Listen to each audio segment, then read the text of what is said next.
Hey guys, how's it going? Today we're taking a look at the Sencut Chiral. This is a ferrum forged design, and I have to say, spoiler alert, of all the Sencuts I tried out, this one is my favorite. Sencut really is bringing the heat with the Chiral. I paid $66 Canadian for this, and I bought it from House of Knives. House of Knives is a Canadian knife retailer. I'll leave a link to House of Knives website in the description of this video. Make sure you check them out. So you're looking at about a 3¼ inch blade, 4-inch handle, a little bit longer than 4 inches, but pretty much 4-inch handle. You've got a grip area here of about 3 inches. You can use the forward finger choil though. That adds about an extra inch on, so it does give you a good grip on the knife. Even though it is a little bit smaller of a knife, you can get a full 4-finger grip on here, especially when you use the forward finger choil. The handle is 0.39 inches thick, so it is a thinner knife for sure. Typical handle thickness is around 1/2 inch, so this is a little bit thinner. You have a 2.9 millimeter blade, so basically a 3 millimeter blade stock, so it is nice and slicey. You have a Wharncliffe sheep's foot, kind of a blade shape here. There's some jimping up here. There's some jimping on the flipper tab. So liner lock. You have about a 40% lockup on here. Access to the liner lock is easy enough. There could be a little bit more access to it, but it works. You have a reversible deep carry clip. And the knife weighs 2.9 ounces. You've got T8 hardware everywhere except for the pocket clip. It's T6. Like I said, it's reversible, so that's nice. You got a lanyard hole here. Wish they had done a pin instead of a hole. I think that kind of takes away from the look of the knife a little bit, to me anyways. And it's a free spinning pivot, so that's kind of annoying, especially in this day and age. Why not just put a D-shaped pivot in? It just makes life easier for everyone.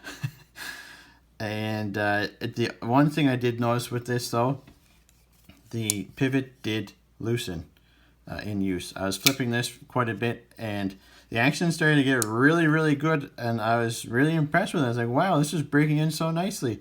Then I noticed that the centering is off a bit, and the centering on this, even when the pivot is tightened where it should be, is off slightly, but that's not a big deal. And I checked for blade play, and it had some blade play. I was like, oh crap, the pivot came loose, so that's why it was getting so drop steady. The pivot right now is tightened as tight as it'll go, and it still works really well. There's literally zero blade play. It's locked up solid. There's no blade play right now. Just got to keep an eye on that pivot. Most of us have Torx bits. We can look after that fairly easily, but it's not a very common issue for me to have the pivot loosen. Most of my knives stay tight, so yeah, I just wanted to point that out. Not a big deal, but it's worth mentioning. The blade steel is 9CR 18 MOV. This version is the black G10. Everything's blacked out on it. There's another blacked out version with black micarta scales. I don't like Sencut's micarta, so I'm glad I went with the G10 instead of the micarta. And then there's also the natural micarta with the satin hardware and a stonewashed, I believe it's stonewashed. Maybe it's their bead blast, but it's a stonewashed blade instead of the coated blade. Now this coating has held up fairly well. You don't really notice much for markings on here. I cut some cardboard with it, didn't mark it up. The gray stone wash that they put on the snap that I reviewed like last week, that coating did not hold up well at all. It marked up very easy. This lasted pretty good. There's really no wear marks on this. There's a slight stone wash effect. I think you can kind of see that in the camera. A slight stone wash effect on here, so it does help hide scratches a little bit better. So yeah, I'm happy with this finish on the blade. It does work quite well. It does cause one issue, but I'll get into that in a second. The action on this, snappy, smooth, drops to the thumb, little shake. Oh, then there's the problem. So it's snappy enough, but the detent could be a little stronger. You can fail this, but the detent is perfectly acceptable. Again, this seems to be a common theme with Civivi and Sencut. The detent's acceptable, but you can fail it.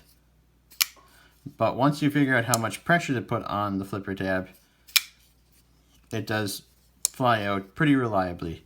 However, the only issue I have is with the jimping on the flipper tab. 9 times out of 10, when I failed the flip, it's because of my finger slipping off of the flipper tab. It's kind of a combination between the coating on it. It's a very smooth coating, so that could make it a little more slippery. But I think the biggest issue is with this jimping. I don't know if you can see it. Well, you probably don't. You can kind of see it there. It's the jimping is facing the wrong way for how you'd want to deploy the knife. I can hardly feel the jimping at all like this, but if I go this way, as you can see, it catches my thumb. It catches my finger. So the jimping is kind of angled so that it catches your flesh this way, but not this way. So it's the wrong way. If they had done a better job on the jimping, my finger wouldn't slip off so much. So that's my one gripe with this knife. As you can see, my finger slips off. Everything else about the knife is really good. The Ergos, even though it's a very narrow knife, and it's a very short or thin knife this way, like that's only, let's see how, yeah, it's like a 3/4 of an inch. That's all it is. It's a very narrow knife in all dimensions. That's kind of the design though, so it depends if you like narrow knives or not, but for me, it's a little bit thinner than I usually like. It's not the most comfortable knife for my hands, mostly because of the arthritis, but when I held it choked up, put my thumb on the jimping here, which this jimping works very well. It's not super aggressive, but it does work. When I hold it in this position, it does feel the hand a little bit better, so it feels good in hand. So the Ergos, for me, aren't amazing, but they work. The action, for me, isn't amazing, but it works. It's really good for as far as action goes with Civivis or Sencuts. I think this is a really good action. They did do a good job on this. Compared to other knives out there, especially in this price range, there are better knives. There are better actions out there. However, just looking at this compared to the other Sencuts I got in, this action feels smoother. I don't know if they use different bearings in here, but the action feels smoother. It drops easier. This isn't an overly heavy blade, and it still drops really well. So I think they did a really good job. This feels like a really nice Sencut, like a next level Sencut. It just feels like a little bit better quality. This could have very easily been a Civivi instead of a Sencut. It just feels like a little bit higher quality than a Sencut usually feels, at least in the other ones that I held and experienced. I think Sencut has a real winner here. It's a really nice looking knife. It works really well for EDC purposes. If it's so slim, it fits really well in the pocket. The Ergos suffer a little bit because of that, but it does carry well. And the action, compared to the other Sencuts I've experienced, is really good. You can even reverse flick it, so that's nice. It's always appreciated.